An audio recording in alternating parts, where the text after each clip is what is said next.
So today's Daf Yomi, we're going to study Be'ezus Hashem Yisbarach on the bottom of 16b, around 16 lines from the bottom. The Gemara is discussing that Jeremiah said that they ensnared him. What does it mean in the verse? The verse says, Kikaru shucha l'lacheni, they dug a pit to ensnare me, upachem matu raglayim, they stuck traps underneath my feet. So what is this referring to?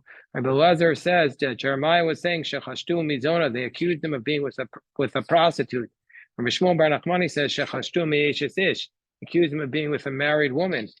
Bishlama makes sense according to the one who says Laman Damar shechashtu mizona, they suspected him of being with a zona, of a prostitute. Hainu dachsiv, that's why it states kishucha muka zona, because a prostitute is a deep pit. But according to one who says that they accuse him of being with a married woman, why does he use the word shucha, which is a reference to a zona, which is a prostitute, and not a reference to a married woman? Mara says, of course it is. Mara says, called zona. A married woman, an adulterous married woman, is also called a zona, is also within the category of a harlot. Mar says, it makes sense according to one it says they accuse him of being with a married woman. That's why it says Hainu Dilsiv. That's why Jeremiah says that they were trying to put me to death. That they had all their that they were trying to put me to death. But according to one where he says that they accused him of being with a prostitute, what was there? That wasn't an attempt to kill him. That's not an attempt to kill him, because the punishment for being with a prostitute is not death. The Gemara says no, they threw him into like a pit of quicksand. They were trying to kill him. That's what Jeremiah says. So now we'll see what Darish Rabbah said. What do we do from the pasuk that says what does Jeremiah mean when he prays to God that they should be? That he says that he prays against the Jewish people that they should be stumble before you at the time of their anger due to them, meaning say make them stumble when you're angry. So Amar Yirmiyahu, if they're Kodesh Baruch Hu, Jeremiah prayed to God, Ribbon Shalom, Master of the universe, even at the time where they give charity, gonna make them give to charity to people who don't really deserve it. We don't want them to get reward for giving charity, so make them give charity to people who don't deserve it, so they don't get the reward. Since we started by referring to the death of Jeremiah, to the death of Chizkiyahu the king, the Gemara goes back to that. Now, when Chizkiyahu died, that they did a great honor for Chizkiyahu when he died, because Chizkiyahu taught so much Torah that during his lifetime, everybody from Dan to Beersheba, they couldn't find anybody who didn't know Torah, not a man or a woman or even a child. So what did they do? They did honor for his grave. They set up a yeshiva on Chizkiyahu the king's grave. One says it was for 3 days. The Chadam Shiva. One says it was for 7 days. But Amila was Shloshim, and one says it was for 30 days. Tosfos points out that the yeshiva wasn't actually on his grave, because you're not allowed to actually do a mitzvah in the presence of a dead body. So he was 4 cubits away from the grave, in the yeshiva, so that they wouldn't be what's called v'lo garash, mocking the poor. Meaning, if you do a mitzvah in front of a dead body, you're like mocking the poor. So therefore, you're supposed to tuck in your tzitzis, for example. Some say you're not allowed to even wear tzitzis to a cemetery for that reason. Tana Rabbanan were on top of Yudzayin Amid Aleph, the covered also of the most, so they did honor for Chizkiyahu when he died. Chizkiyahu Melch Yehuda. This refers to Chizkiyahu Sheyatzu Lefanav Olshem V'Shisha Elef Chalutzei Kasef. That this is referring to that when Chizkiyahu died, they established in front of him 36,000 men with their shoulder bare, so as they were mourning for Chizkiyahu. That's the position of Rabbi Yehuda. Amar Rabbi Nechemia V'Alo Lefnei Achav Asukin. That's not such a great honor. They did that even before the wicked king Achav. So they put a Torah scroll on Chizkiyahu's grave, and they said, they said, this man fulfilled that which is written here. So nowadays, why don't we do the same thing? Mar says, no, nowadays, we take out a Torah scroll in front of a great man who dies, but we don't bury the Torah scroll. We don't put the Torah scroll on his coffin. It's too much of an honor. Alternatively, we do put the Torah scroll on his honor, but we don't make this declaration. We don't make this declaration. He fulfilled that which is written in here. So to understand what did they actually do? What do we actually do? So Rabbi Chana says, I was once following Rabbi Yochanan to ask him this question. And Rabbi Yochanan was going to the toilet. Rava Ba'ina Mine Milsa, and I asked him this question: what do we do today? Do we put it or do we say it? So he says, well, Pashalon, Rabbi Yochanan didn't answer our question. Until he washed his hands, umanach tefillin, he put his tefillin back on, mevarach, and he made the bracha. Presumably, he made the bracha on tefillin. I'm going to say he made the bracha on Asher Yatzar. And then what did he say? V'hadar amarlan, he say afilu kinei amrina, and we say he fulfilled it. We made amrina, but we don't say he taught it. That's what we don't say anymore. Gemara says, really? Why don't we say he taught it? V'amar gadol limud Torah shalimu maybe udei ma'isa. Studying Torah is not even as good as actually doing it. So doing it is an even greater thing. So if we're saying he did it, for sure we should say he studied it. Gemara says, no,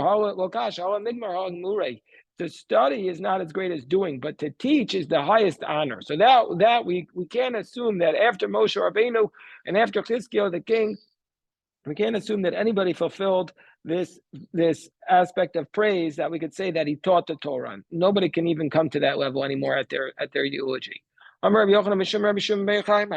we do with the verse that it says from Isaiah, Ashrechem Zorei al Koma, and fortunate are those who sow their fields by the water.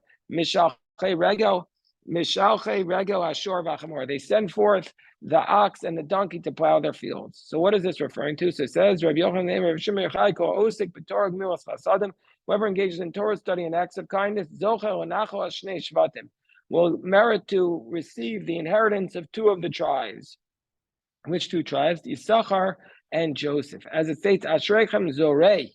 If fortunate are those who sow. Vein Zriya El Tzedakah. Sowing is a reference to tzedakah, as it says, Ziru lachem with tzedakah, v'katru lefi chesed. Sow for yourselves for charity and harvest according to kindness. Vein Mayim El Torah. And water is a reference to Torah. As it says, Hol koitza meluchulayim. Let all those, it says in Isaiah, let all those who are thirsty go to the water, and that is to the Torah.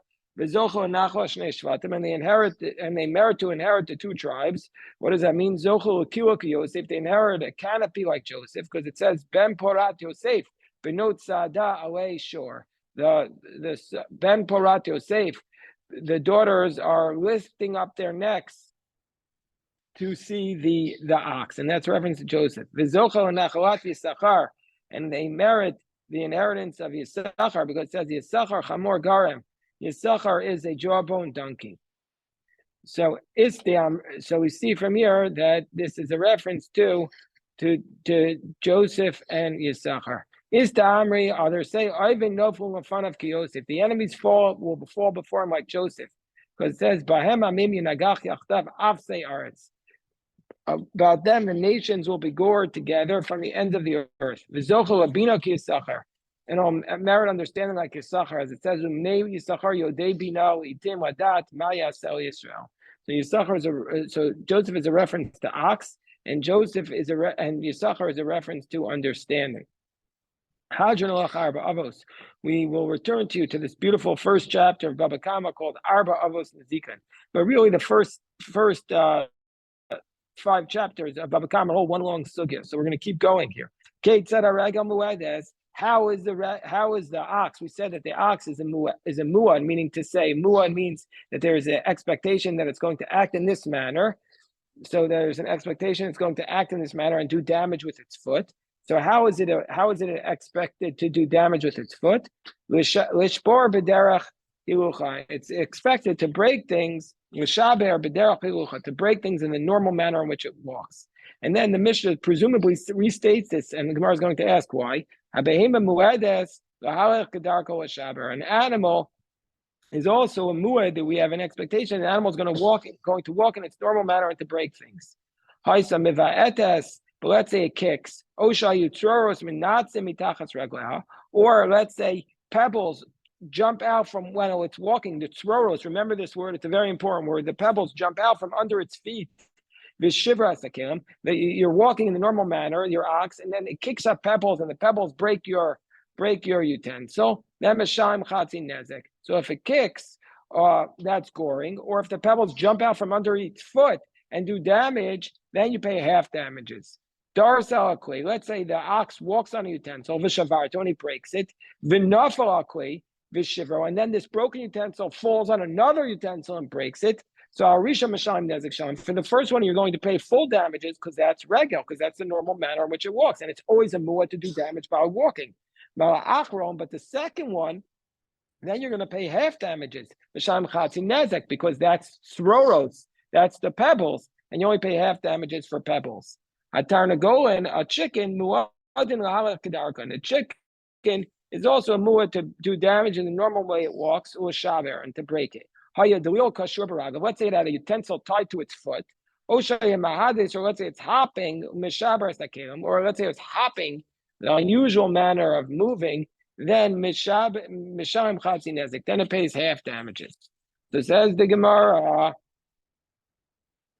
Gemara says on top of 17b, Amrle Ravina Rava. So Ravina says to Rava, Hainu Ragel. Why does the Mishnah repeat itself? The Mishnah seems to have repeated itself. It says this is a foot. It says an animal. What's a foot? How is a foot to walk in a normal manner? That's the mu'ad of a foot. And then it says a behema, an animal, is the mu'ad to walk in the normal manner and break things. So they're saying the same thing. So the Gemara says, Amarle, Tane Avos. The first category is a primary cause of damage. That's the foot. If it walks and it does damage, that's an av, and that's regel. And then Tani Tolados, and then it says the derivative. What's a derivative? That it walks in the normal manner and also causes damage, but now with its foot, but with something similar to the foot, like it walks in the normal manner and its hair pulls down part of something and damages it, or its body does it.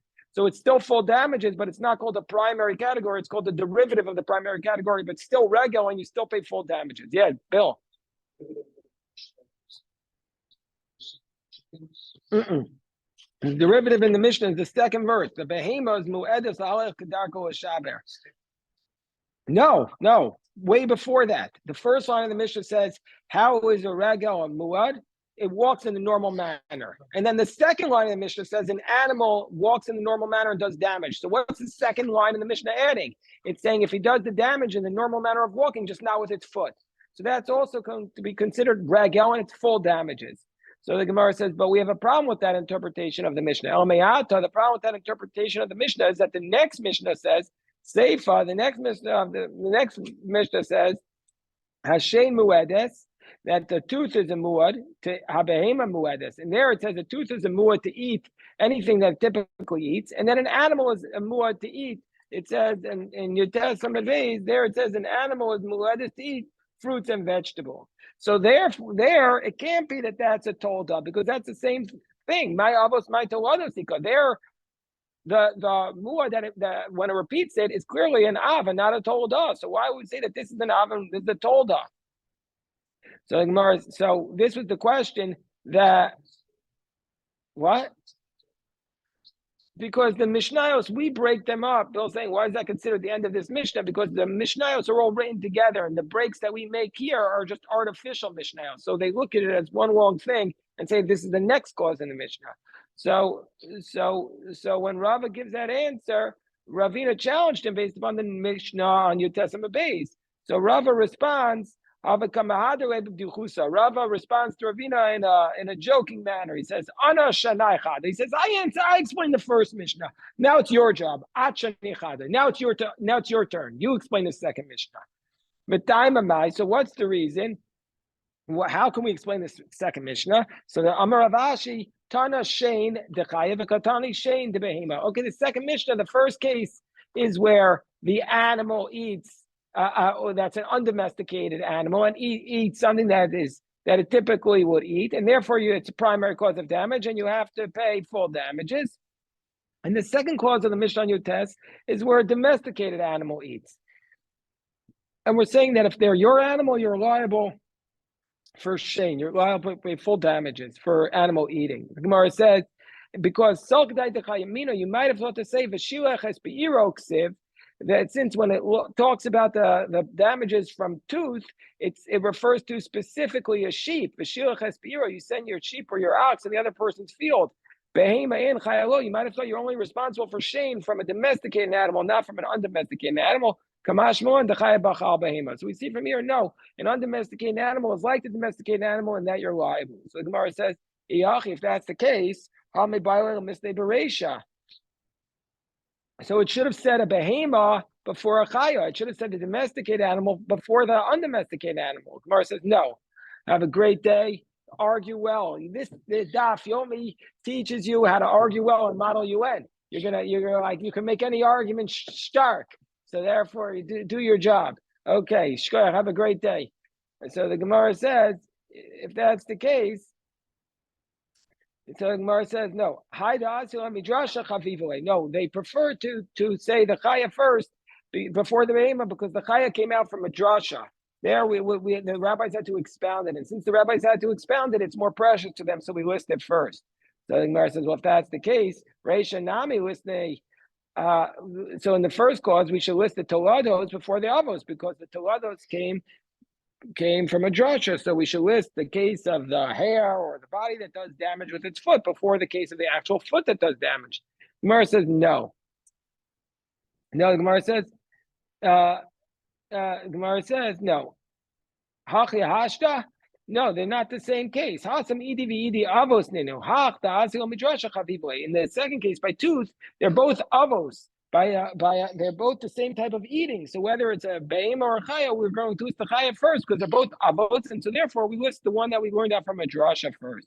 But in this case of regel, we're not going to shavik av. We're not going to abandon the av. Tani tolada. We're not going to list the tolda before the av. In the second case, they're both avos, so therefore we list the one that we got from a drasha first. Alternatively, I did the selig regel pasuk regel. The end of the last Mishnah in the first chapter was referring to a regel, so therefore we started with regel first. Okay, so now the Gemara is going to get into this discussion, going to start to analyze regel. It's very conceptual. An animal is a muad, is the expectation that it's going to walk in its normal manner and break things. Kate said, what's the case here? Let's say there's an animal that entered into the courtyard of the damaged party, and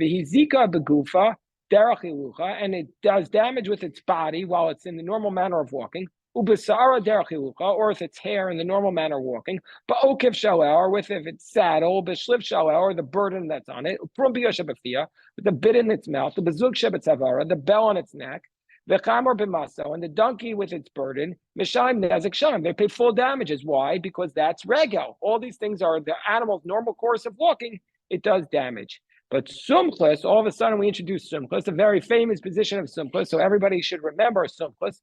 Sumchus says tzroros. Sumchus says tzroros. What are tzroros? Tzroros are pebbles. Remember we said if you kicks up something, if the oxen, normal manner of walking, kicks up pebbles, and then the pebbles do damage, the chazir shayin nover ba'ash, or if you have a pig that's burrowing in the trash, vehizik mishayim nezik shayim, and it does damage. If the pebbles or the pig do damage, then they pay full damages. The Gemara says hizik pshita. It's obvious if it does damage, it pay full damages. Ela ema hitis vehizik. If the pig kicks out some garbage and that does the damage, you still pay full damages.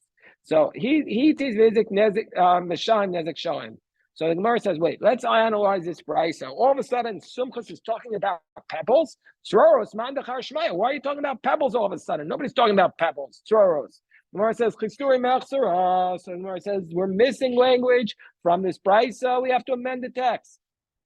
This is what we mean to say. Tzroros, ki orchayu, chatzi nezik. That the rabbis say that if it's walking in the normal manner and it kicks up, if the animal is walking in the normal manner and it kicks up pebbles and the pebbles do the damage, you pay half damages. The chazir shayin nober ba'ashba vehitis, and also a pig that was burrowing in the trash and it pushes something out and it does damage, the misham chatzi nezek, you pay half damages. Whereas Sumchos comes along and says tzroros v'chazir shayin nober ba'ashba vehitis vehizik misham nezek sham. Whereas Sumchos is other position, you pay full damages.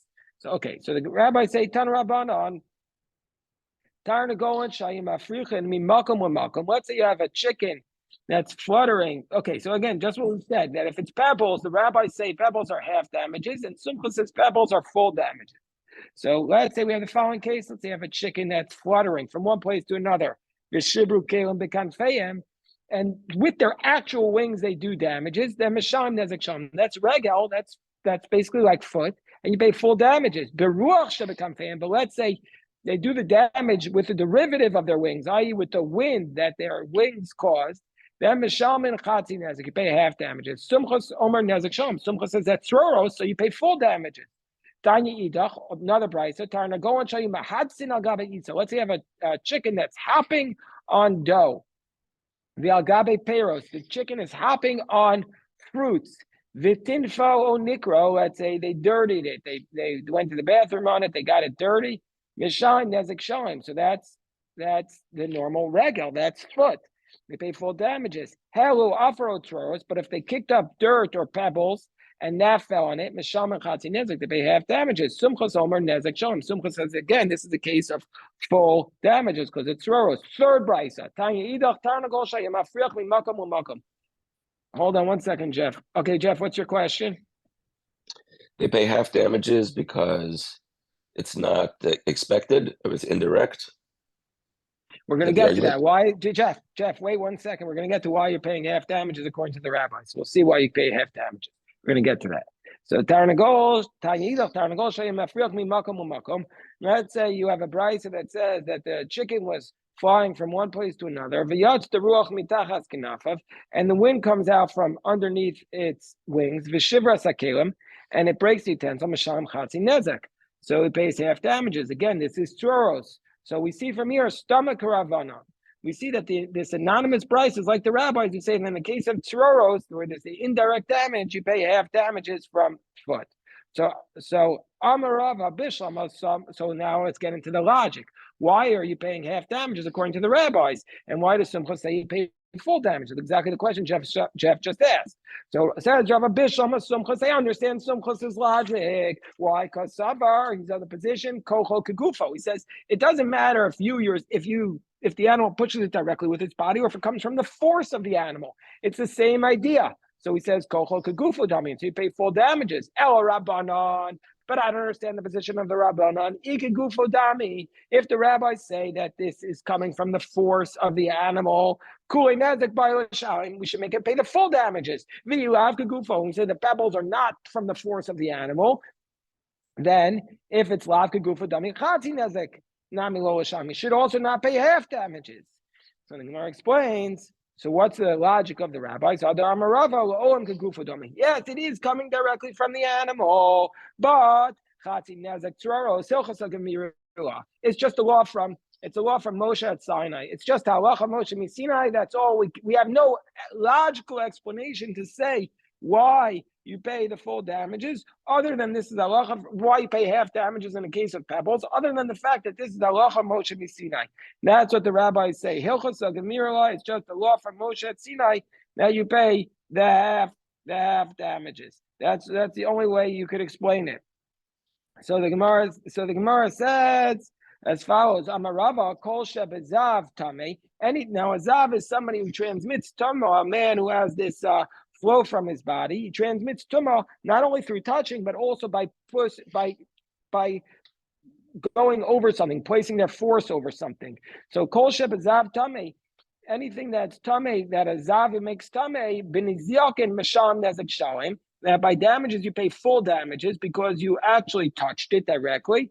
Kol shebezav tar, but if the zav would not be able to make it tamei, meaning to say if it's indirectly from their force, then we're going to say b'nizakim mishalim chatzi nezek. You pay half damages like tzroros. So the Gemara says, I don't understand why Rava is telling this. Rava tzroros also lechminan, is Rava just teaching us this law of pebbles? We already know that. Gemara says, no, Rava Egla Moshechas Bekaron Kamash, when he's teaching us the idea that if a wagon drags a carriage, that's what Rava is teaching us. That if the wagon was tied to the carriage and then it carries it on utensils and breaks it, that the owners need to pay full damages from regal, and we don't view it as pebbles. Meaning to say, if your animal is pulling a carriage, then we're going to view that not as throros, but as full damages. That's the chiddush of what Rava is saying. Because in the case of a zav, that would make it completely tamei. Tan Rabbanan, Tarnagolan shayum muchatatim mechevoltli. Okay, what's the case here? The chicken is pecking at a string on a bucket. V'nifsak hachevel. He breaks the string. V'nishbaradli. And now the bucket breaks. So we're not going to view that as tsuros. We're going to view that as direct damage. Mishalman nezek showing. We view that as complete damages, and you pay the full damages in hold on. Oh, excuse me, I skipped one. Tanya Kabasi the Rava Behem, Muedis Lashar V'derach Elucha, Keitza Behem Shenichnas La'Chatzar Anizak V'Zika B'Gufa, Derach Elucha B'Sar Derach Elucha B'Okev Shala B'Shluv Shala Prum Yoshabia Uv'Zug Shebetzar Vara Chamor B'Masa V'Ego Mashachas B'Karo Mashalim Nezek Sholim. Okay, that's exactly what we just said. That in the case of drawing a wagon, it pays full damages. Now we say, let's say the chicken was pecking at the bucket and it breaks the string. He's pecking at the string and it breaks the string, and therefore the bucket breaks. Mishalman nezek shalom. You pay full damages. Bali Rava. So Rava now asks the question: Dar salkli v'lo shibarto. Let's say the animal tramples the utensil and the utensil doesn't break. V'niskalgo l'malkamachav. Then the utensil rolls to another place and it breaks. V'nishbar. Mao. What will be the case there? Do we say basar mi kara azlina v'gufo? Do we say let's look at it where the animal touched it and did its damage, and therefore its body, and therefore its full damages? Or dilma basar tabar mana azlina? Or do we go look at where it breaks, and therefore it's tsuros because it doesn't break directly; it rolled, and that's where the damage occurred. We're basically trying to understand what exactly is tsuros. Is it that the action occurred far away, or that the damage occurred far away? So the Gemara says, well, Tifshalei mida Rava. Why don't we answer this question from what Rabba taught? I'm a Rabba. Let's look at the following case. Zarakli me rosh shagag. Let's say somebody throws a utensil off of the rooftop. So Reuben throws a bowl off of the top of a roof, and Shimon comes along and breaks it before it hits the ground, and he breaks it with a stick. We're going to say there that Shimon is exempt. He broke a broken utensil. So too in this case, even though the actual bowl broke when it rolled to the other spot, the moment the animal stepped on it is when it really broke. So why doesn't Rava just answer it? Why does he just answer Rabba's question from that? So the Gemara says, according to Rabba, it's clear that this is a broken utensil, so it's full damages. Rabba wasn't sure in that case what would be the law. So therefore, it wasn't clear to him. Now let me ask you the question the other way. There's what the Rishonim discussed. Okay, in that case, where you threw it off the utensil, you threw the utensil off the rooftop, and Shimon comes along and hits it with a bat before it hits the ground. We're going to say the one who threw it is liable. But let's say it's the reverse. Let's say Reuven throws a hand grenade onto a roof to break a bowl, and then before the hand grenade hits the bowl, Shimon comes along and knocks the bowl and breaks it. So there, he didn't throw the bowl himself. He threw something to break the bowl. Is it going to be the same halacha? So there, most commentators say it's not the same case. Some say it's the same, but most say it's not the same case because he didn't do something directly to the item. I will stop here the recording. God willing, we'll pick this up tonight. Everybody should, if anybody has any questions, I'm happy to